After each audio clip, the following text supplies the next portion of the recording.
Putra dan Roh Kudus. Amin. Rahmat Tuhan kita Yesus Kristus, cinta kasih Allah dan persekutuan Roh Kudus bersamamu.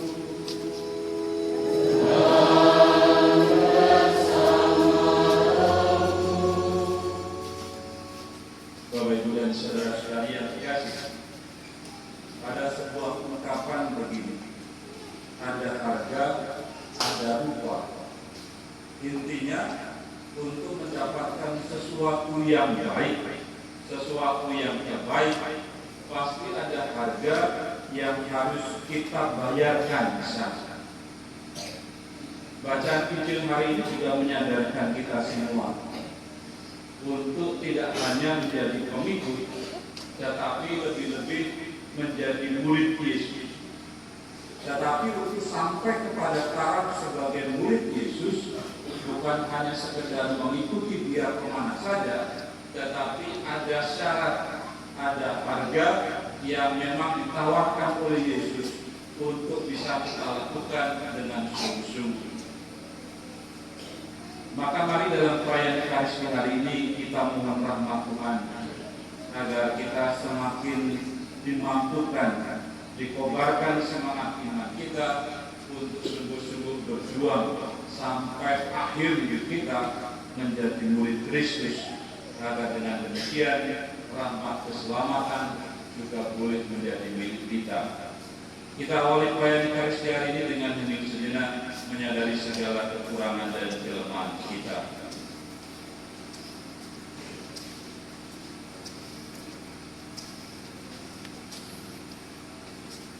Saya mengaku kepada Allah yang Maha Kuasa dan kepada saudara sekalian bahwa saya telah berdosa dengan pikiran dan perkataan, dengan perbuatan dan kelalaian.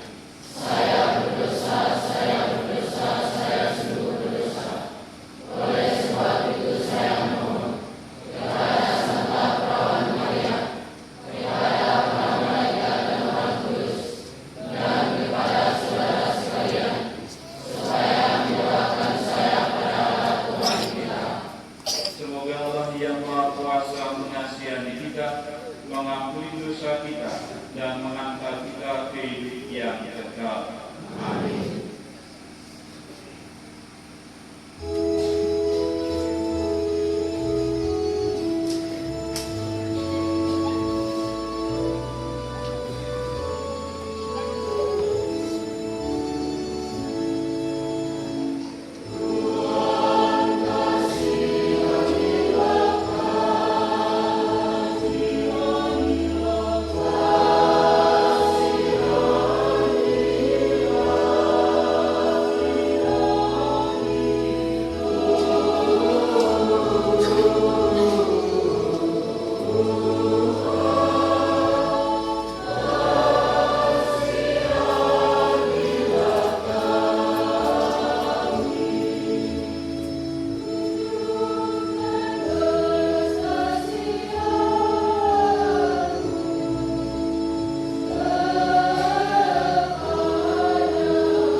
SBY dan Suster Bernardin MCH yang dipanggil Tuhan kemarin.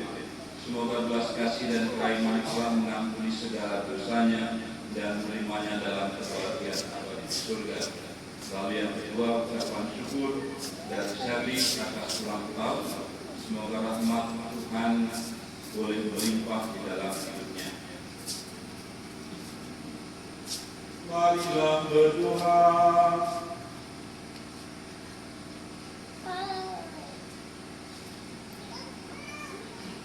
Ya Allah, sumber kebijaksanaan, utuslah roh kebijaksanaan kepada kami, agar kami dapat memahami kehendak-Mu serta melaksanakannya dalam hidup kami sehari-hari. Ajarilah kami untuk berani menyangkal diri dan melepaskan segala sesuatu, agar kami dapat menjadi murid-murid-Mu yang sejati. Dengan pengantaran Yesus Kristus, Putra Tuhan kami, yang hidup dan berkuasa bersama Engkau dalam persekutuan dengan Roh Kudus, Allah sepanjang segala masa. Amin.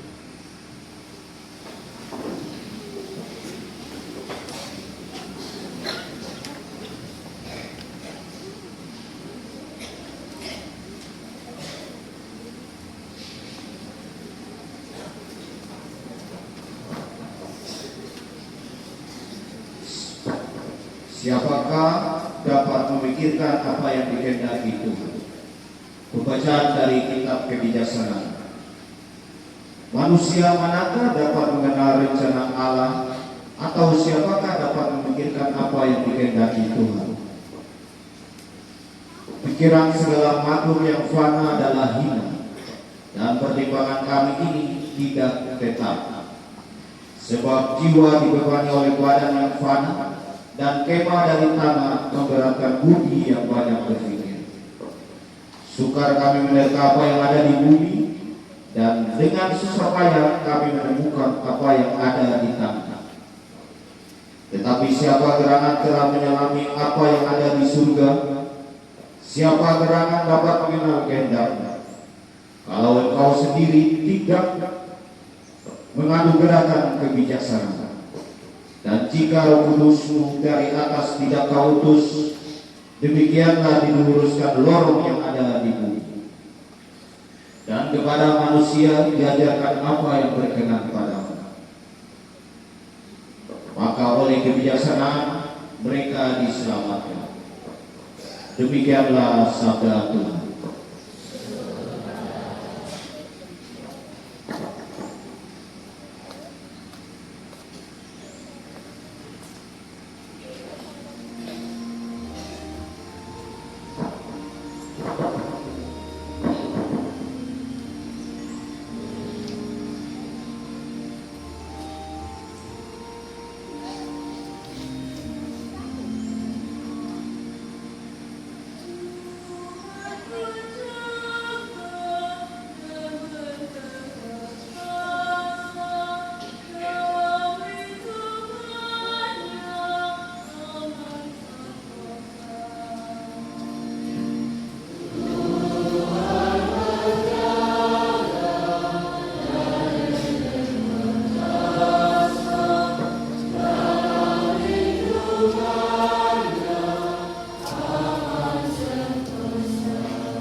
dan bersukacita sepanjang hayat.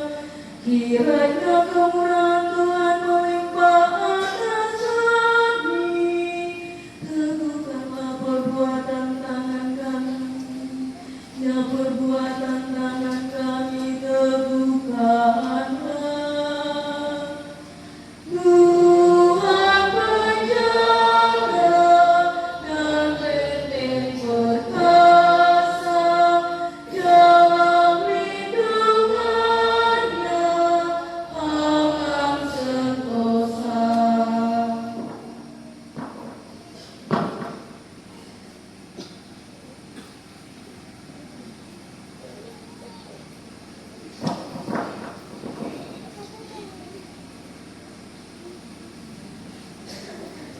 Terimalah dia bukan sebagai hamba, melainkan sebagai saudara terkasih. Pembacaan dari surat Rasul Paulus kepada Filemon. Saudara yang terkasih, aku Paulus yang sudah menjadi tua dan kini dipenjarakan karena Kristus Yesus, mengajukan permintaan kepadamu mengenai anak yang kudapat selagi aku dalam penjara, yakni Onesimus. Dia, buah hatiku ini, kusuruh kembali kepadamu. Sebenarnya aku mau menahan dia di sini sebagai ganti untuk melayani aku selama aku dipenjarakan demi Injil. Tetapi tanpa persetujuanmu, aku tidak mau berbuat sesuatu supaya yang baik itu kau lakukan, bukan karena terpaksa, melainkan dengan sukarela. Sebab mungkin karena itulah dia dipisahkan sejenak daripadamu, supaya engkau dapat menerimanya untuk selama-lamanya, bukan lagi sebagai hamba, melainkan lebih dari itu, yaitu sebagai saudara terkasih. Bagiku ia sudah saudara, apalagi bagimu, baik secara manusiawi maupun di dalam Tuhan. Kalau engkau menganggap aku temanmu seiman, terimalah dia seperti aku sendiri. Demikianlah sabda Tuhan.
Tuhan bersamamu.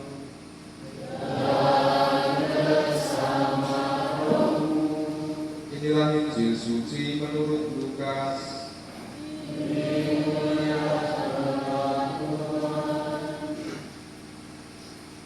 Pada suatu ketika orang berduyun-duyun mengikuti Yesus dalam perjalanannya. Sambil berpaling Yesus berkata kepada mereka, "Jika seseorang datang kepadaku dan dia tidak membenci bapaknya, ibunya, istrinya, anak-anaknya, saudara laki-laki atau perempuan, bahkan nyawanya sendiri, ia tidak dapat menjadi muridku. Barang siapa tidak memandul salibnya dan mengikuti aku, ia tidak dapat menjadi muridku. Sebab siapakah di antara kamu yang kalau mau membangun sebuah menara tidak butuh dahulu membuat anggaran belanja? Apakah uangnya cukup untuk menyelesaikan pekerjaan itu? Jangan-jangan sesudah meletakkan dasar ia tidak dapat menyelesaikannya. Lalu semua orang melihat itu akan mengejek dengan berkata, orang itu mulai membangun, tetapi tidak dapat menyelesaikannya. Atau raja manakah yang tidak berperang melawan raja lain, tidak duduk mempertimbangkan dahulu apakah dengan 10.000 orang ia dapat melawan musuh yang datang menyerang dengan 20.000 orang. Jikalau tidak dapat, ia akan mengirim utusan selama musuh masih jauh untuk menanyakan syarat-syarat perdamaian. Demikianlah setiap orang di antara kamu yang tidak melepaskan diri dari segala miliknya tidak dapat menjadi muridku. Demikianlah sabda Tuhan.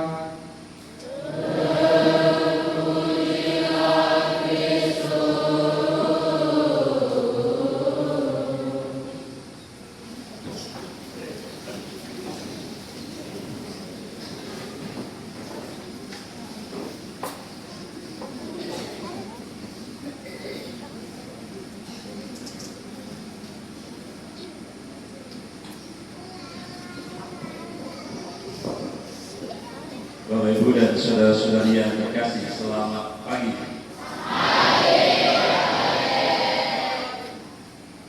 Kita semua pasti pernah melihat atau mungkin pernah melakukan atau mengalami membangun sebuah rumah. Kalau di tempat ini rumahnya bukan dari batu bata tetapi dari kayu. Pertanyaan saya, mana yang lebih mudah, membangun rumah dari kayu putih atau membangun rumah dari kayu besi? Mana yang lebih mudah? Yakin? Mengapa kayu besi lebih mudah? Karena kuat. Saya mau tanya sama bos proyeknya, Pak Bosco. Pak Bosco, mana yang lebih mudah, membangun rumah dari kayu putih atau kayu besi? Ya, namanya Pak Bosco. Bagaimana Pak Bosco? Lebih mudah membangun rumah itu dengan kayu putih. Karena apa? Karena dengan kayu putih itu sangat mudah. Mudahnya bagaimana? Pertama, kalau kita cari kayu putih itu gampang, di dekat-dekat sini ada. Sedangkan kayu besi di sekitar kita kayaknya sudah semakin jarang. Maka untuk mendapatkan kayu besi pasti Pak Bosco harus cari ke tempat yang lebih dalam, jauh dari sungai, lalu potong, lalu belah-belah. Itu carinya. Atau kalau mau beli, pasti kayu besi lebih mahal. Lalu belum untuk mengangkutnya, kayu putih lebih ringan, sedangkan kayu besi jauh lebih berat. Lalu untuk memotong dan memakunya, karena kayu besi lebih keras, pasti tidak lebih mudah.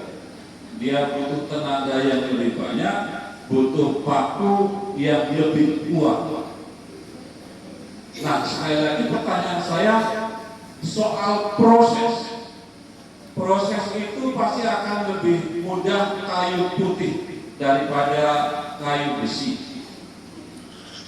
Tetapi soal hasil kita tahu bahwa rumah yang dibangun dari kayu besi pasti hasilnya jauh lebih bagus, jauh lebih kuat, jauh lebih keren. Pastoran itu, kalau saya membaca sejarahnya, tanggal 11 Agustus tahun 1928, disitulah mulai dicanangkan misi berdiri di tempat ini. Lalu ada baptisan 3 itu. Sebelumnya memang sudah ada baptisan, sebelumnya memang sudah ada pastor di sini, tetapi tanggal 11 Agustus itulah dicanangkan sebagai hari resminya berdiri di sini Kokonang. Baru pada bulan November tahun 1928, Bruder Kroimans itu mulai membangun pusat-pusat misi. Salah satunya adalah pastoran. Maka pastoran itu, bangunan itu usianya mungkin lebih dari sekitar 80 tahun dan tetap kuat. Karena apa? Karena dari kayu besi. Maka dari sini saya mau mengatakan begini, seperti dalam kata pemberkatan, untuk mendapatkan yang baik, yang terbaik, pasti ada harga yang memang harus dibayar. Kalau rumah besi itu harga yang harus dibayar adalah tenaganya, lalu nilai barangnya yang jauh lebih mahal. Tetapi dengan harga yang sudah dibayar, ketika kita berani membayar harga yang lebih baik, lebih mahal, lebih besar, maka hasilnya ternyata juga lebih baik. Itu dalam pengalaman hidup kita sehari-hari. Nah, kalau kita masuk di dalam Injil hari ini, coba anak-anak serang, kalian tidak ngobrol sendiri.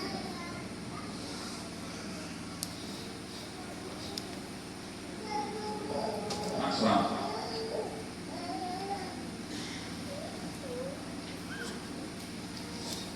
Minta tolong untuk tidak ngobrol sendiri.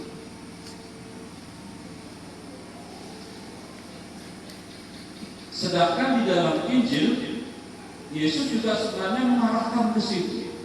Kalau di dalam Injil Lukas 14 ayat 25 sampai 33, di awal berikut dikatakan pada suatu ketika orang berduyun-duyun mengikuti Yesus dalam perjalanannya. Kalau dikatakan berduyun-duyun, artinya apa? Artinya ada begitu banyak orang mengikuti Yesus. Ini dalam perikop Injil Lukas 14. Dalam perikop Lukas sebelumnya dikatakan ketika Yesus menggandakan roti dan ikan, ada 5.000 orang laki-laki. Kalau laki-laki itu bersuami dan dia punya anak, dia punya istri dan ikut semua, berarti diperkirakan ada sekitar 15.000 orang yang mengikuti Yesus. Tetapi berhadapan dengan banyak orang itu, apa yang dikatakan Yesus? Jika seorang datang kepadaku dan ia tidak membenci bapak, ibunya, istrinya, anak-anaknya, saudaranya laki-laki atau perempuan, bahkan nyawanya sendiri, ia tidak dapat menjadi murid. Lalu yang kedua, barang siapa tidak memangku salibnya dan mengikuti aku, ia tidak dapat menjadi murid.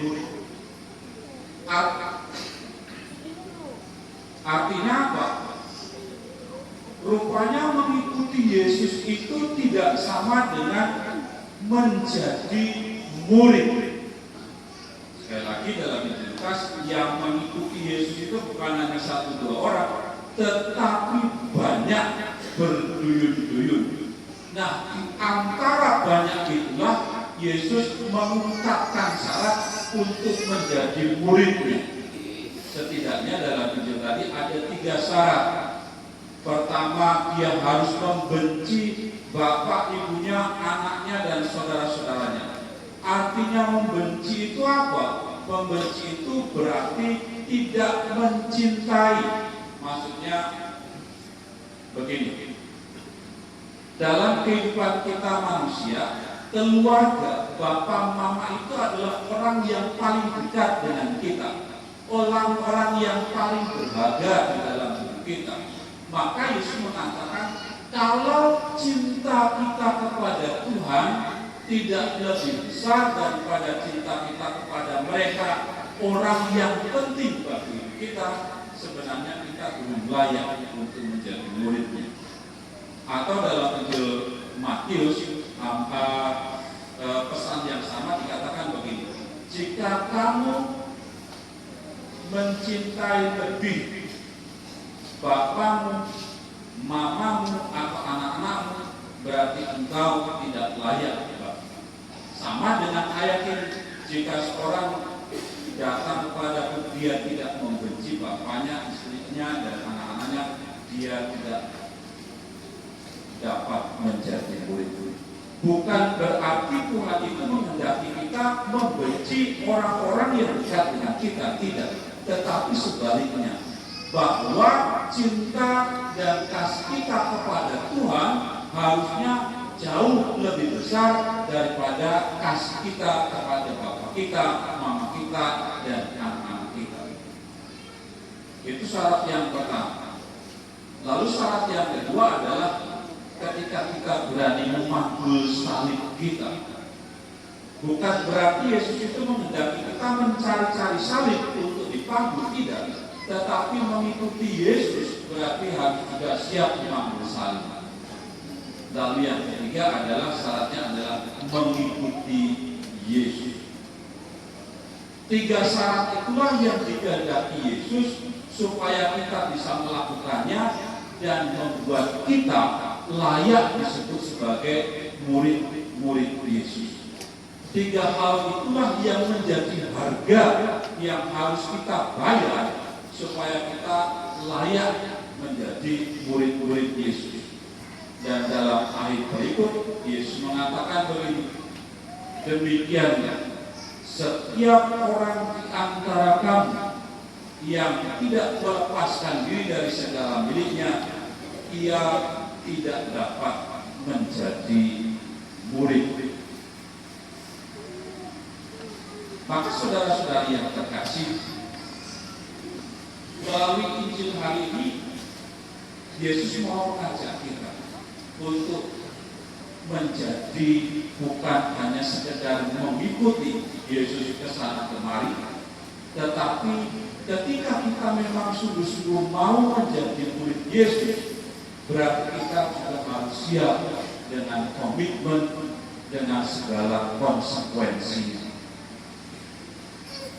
Dan ketika kita berani membayar harga itu, disitulah kita disebut layak sebagai murid-murid Yesus. Maka saudara-saudari yang terkasih, apa hikmat yang bisa kita renungkan melalui bacaan kitab suci hari ini untuk hidup kita? Pertama, bacaan kitab suci hari ini menyadarkan kita semua bahwa kita semua, siapapun kita, itu dipanggil untuk menjadi kudus.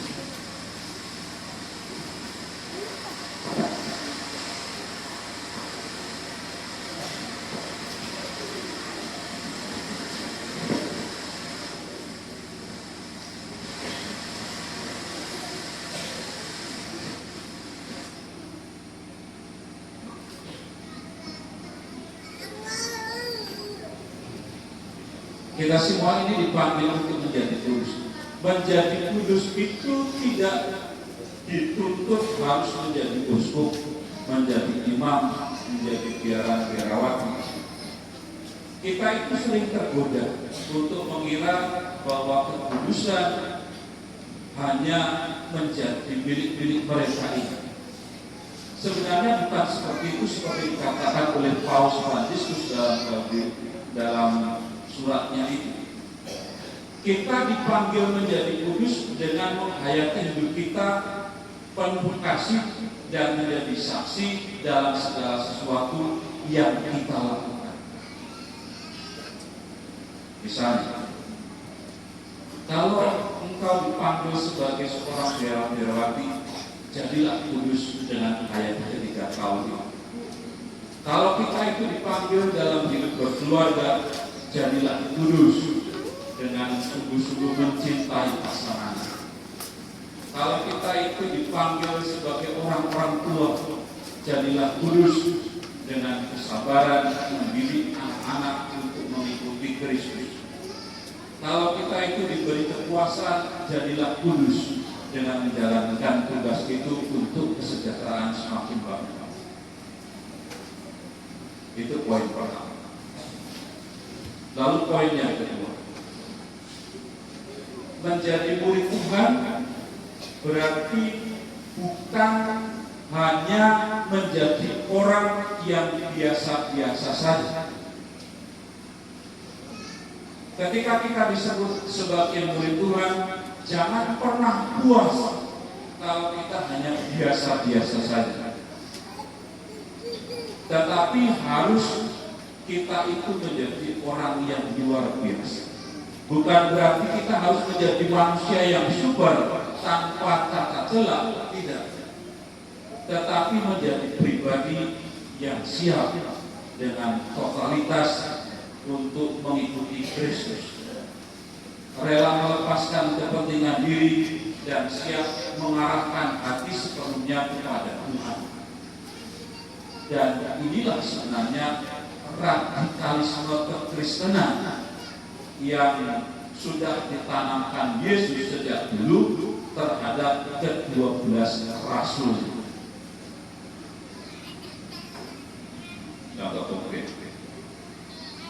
setiap kongres itu diberi tugas setiap minggunya, bukan hanya tugas liturgi, tetapi tugas membersihkan gereja. Coba lihat masing-masing kongres, berapa yang mau datang, berapa yang mau berikan diri untuk datang ke sini membersihkan gereja ini. Itu hanya hal kecil, tetapi dari hal kecil saja kita belum mampu.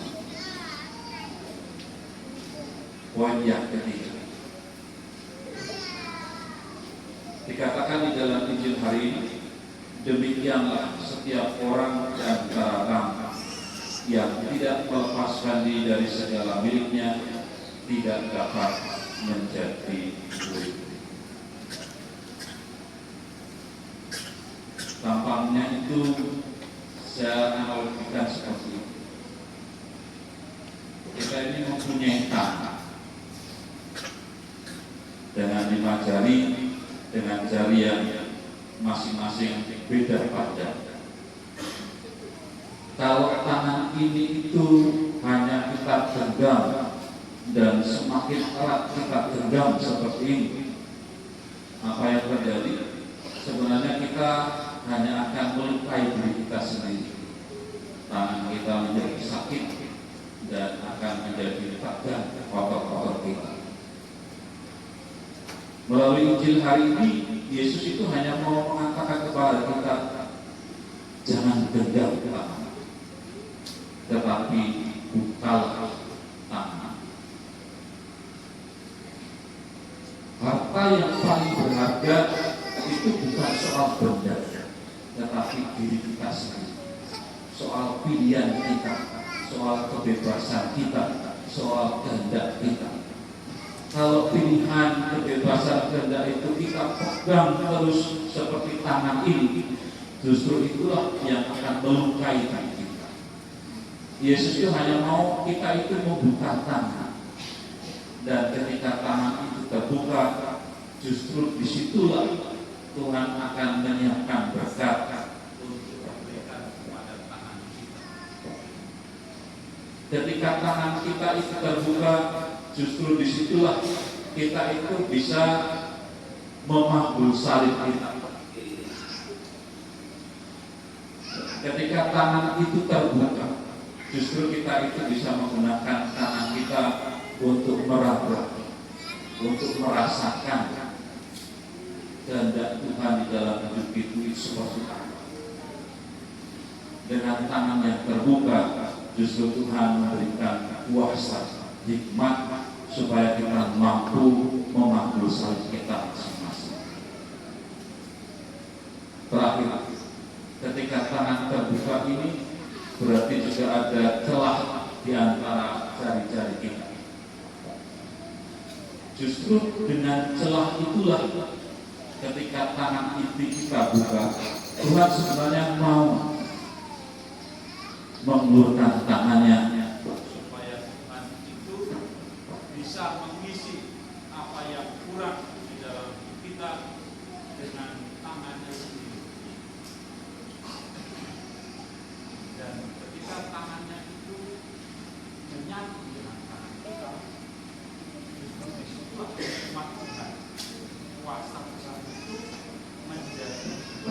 di dalam diri kita.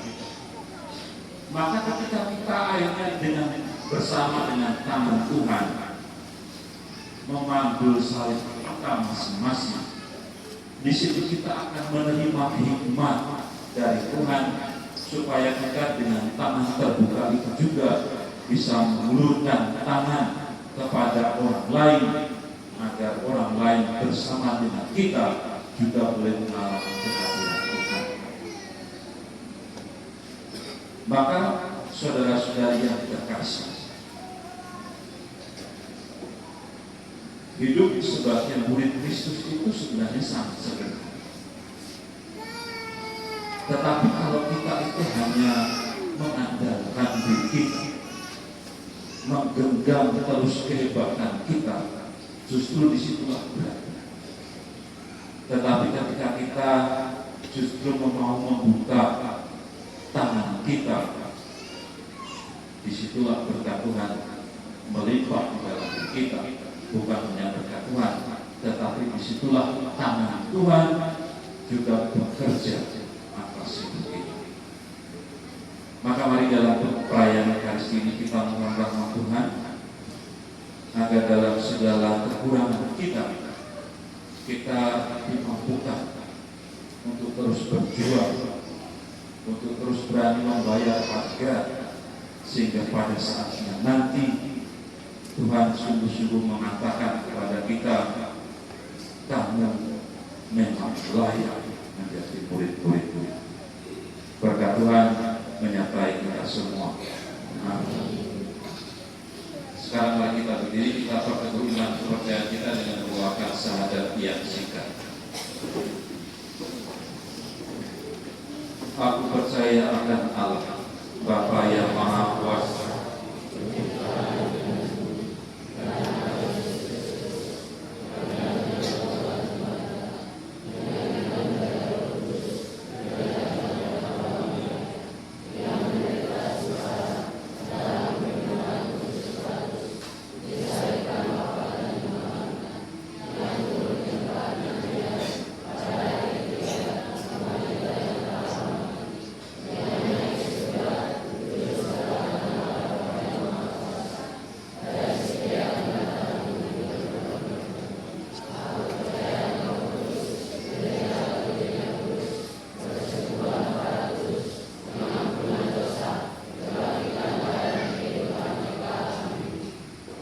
Bapak Ibu dan saudara-saudari yang terkasih, sesuai dengan ajaran Kristus mengenai tingkah laku murid sejati, maka dengan rendah hati mari kita panjatkan doa-doa permohonan kita ke hadapan-Nya.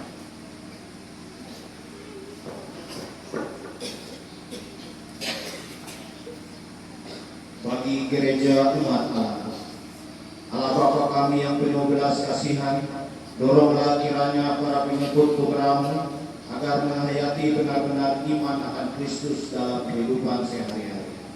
Marilah kita mohon bagi para pemimpin dan mereka yang diserai tanggung jawab di tengah masyarakat. Allah Bapa yang penuh belas kasihan, dampingilah para pemimpin agar mereka memikirkan matang-matang berdasarkan iman mengenai keputusan-keputusan yang mau diambil. Marilah kita mohon bagi mereka yang mengalami kegagalan. Allah Bapa kami yang penuh belas kasih, semoga kami masih tetap terbuka untuk menerima mereka yang mengalami kegagalan-kegagalan sebagai saudara sebab. Marilah kita mohon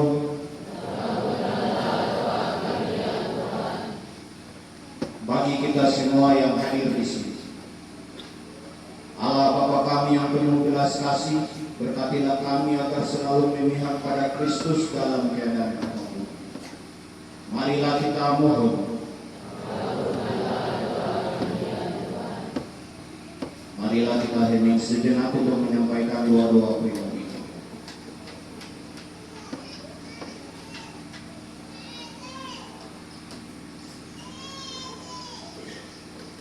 Marilah kita mohon.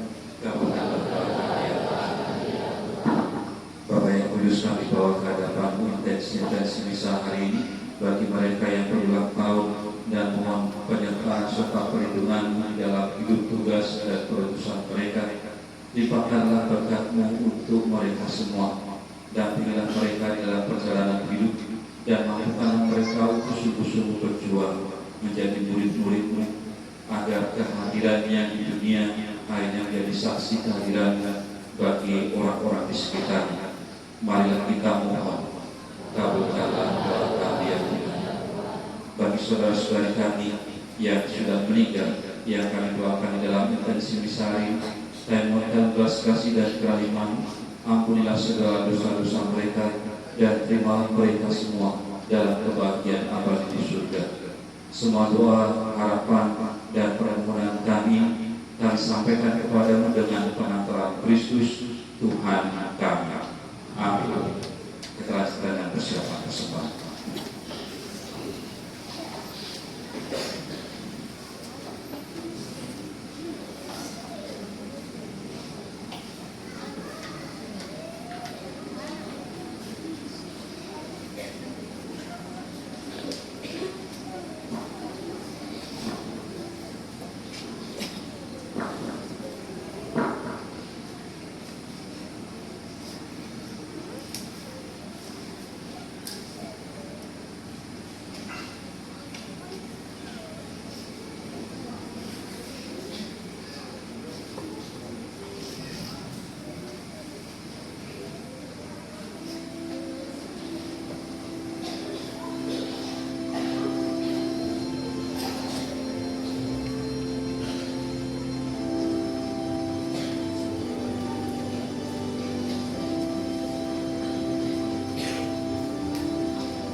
Terimalah persembahan diri kami dalam upah roti dan anggur ini. Semoga kami kau himpun menjadi tubuh Kristus Putramu, yaitu gerejamu yang kudus. Sebab dialah Tuhan dan pengantara kami sepanjang segala masa. Amin. Tuhan bersamamu.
Dialah yang kau utus kepada kami sebagai juru selamat dan penebus, yang menjadi manusia dari Roh Kudus dan dilahirkan oleh perawan.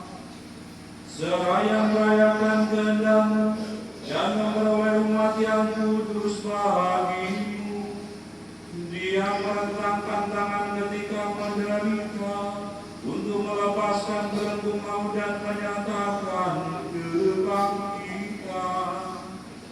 Dari sebab itu, bersama para malaikat dan semua orang kudus, kami melakukan kemuliaan dengan henti-hentinya bernyanyi.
Sungguh kuduslah Engkau Tuhan sumber segala kekudusan. Maka kami mohon kuduskanlah persembahan ini dengan pencurahan Roh, agar kami menjadi tubuh dan darah Tuhan kami Yesus Kristus. Ketika Dia diserahkan penanggung sengsara dengan rela, Dia mengambil roti dan sambil mengucap syukur Dia memecah-mecahkan, lalu memberikannya kepada murid-muridnya seraya berkata, "Terimalah dan makanlah kamu semua. Inilah tubuhku yang diserahkan bagimu."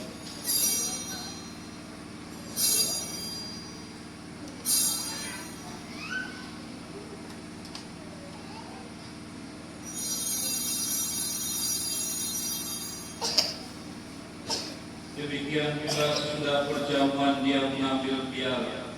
Sekali lagi Dia mengucap syukur kepadamu, memberikannya kepada murid-muridnya seraya berkata, "Terimalah dan minumlah kamu semua. Inilah piala darah darah perjanjian baru dan kekal yang ditumpahkan bagimu dan bagi semua orang demi pengampunan dosa. Lakukanlah ini sebagai kenangan akan datang.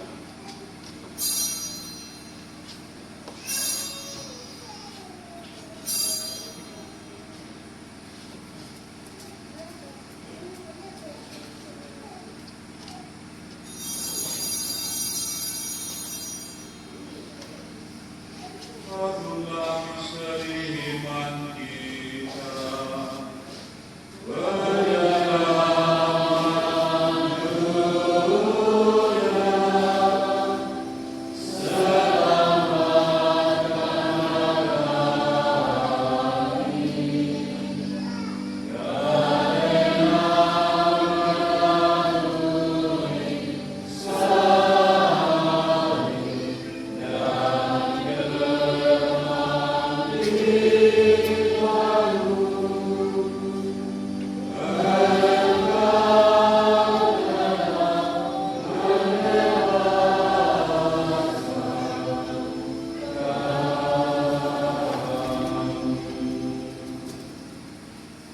Sambil menandai Bapa dan kebangkitan Kristus, saya mempersembahkan kepada Bapa roti kehidupan dan piala keselamatan.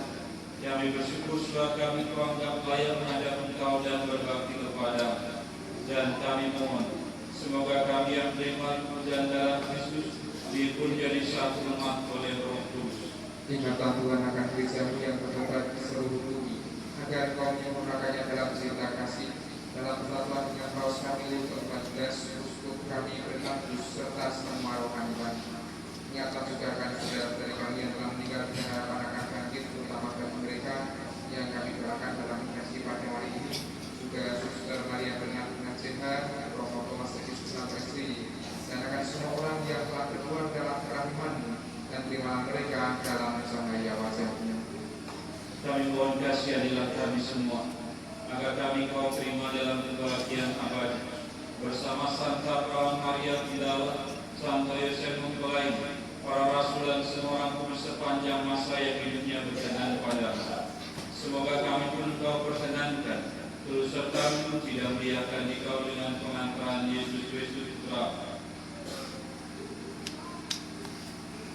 Dengan pengantaran bersama Dia dan dalam Dia, bagi Allah Bapa yang Maha Kuasa dalam persekutuan dengan Roh Kudus, segala hormat dan kemuliaan sepanjang segala masa. Amin.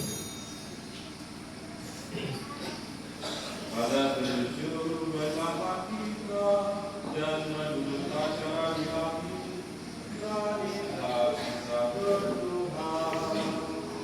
Bapa kami di dalam surga,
tetapi perhatikanlah iman gereja, dan berilah kami damai dan kesatuan sesuai dengan janji Engkau yang hidup dan beraja sepanjang segala masa. Amin.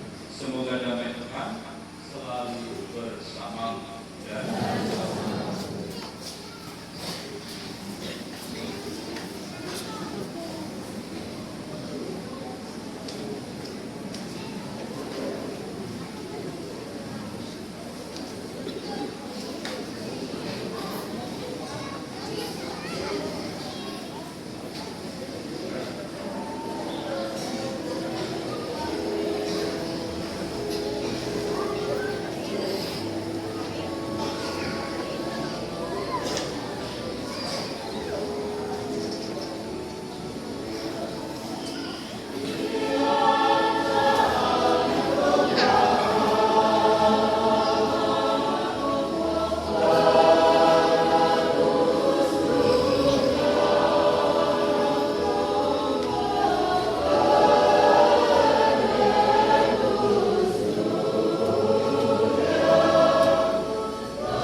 Marilah berdoa.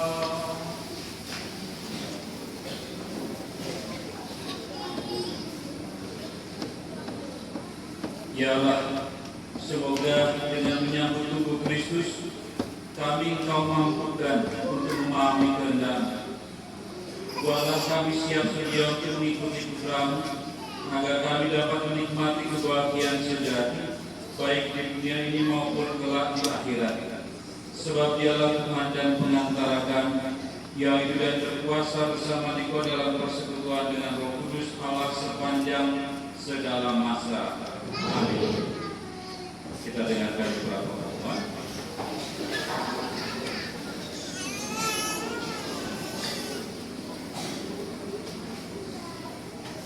Yang pertama, kolektor minggu lalu, tanggal 31 Agustus 2025, berjumlah Rp562.000. Lalu untuk wujud doanya berjumlah Rp232.000. Terima kasih atas persembahan dari seluruh umat. Lalu yang kedua, untuk tugas minggu depan adalah dari Kombas Maria Goretti Akuri. Terima kasih untuk Kombas Elizabeth yang bertugas hari ini. Kemarin juga sudah membersihkan seluruh halaman gereja, termasuk juga mengganti tank-tank di atas itu. Barunya juga sudah disiapkan. Kita kasih tepuk tangan.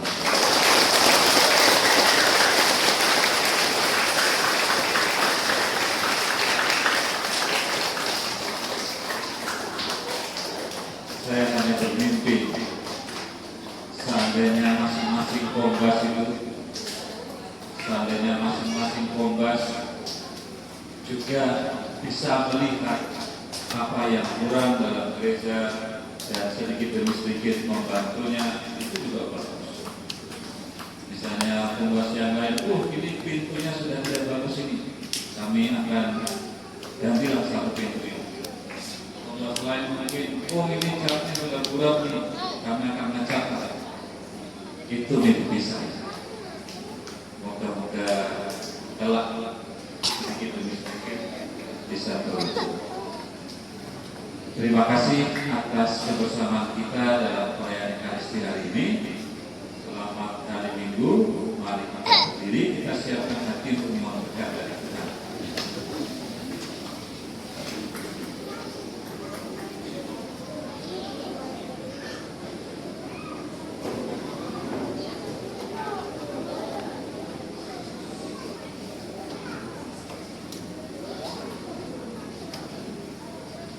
Tuhan bersamamu dan bersama rohmu.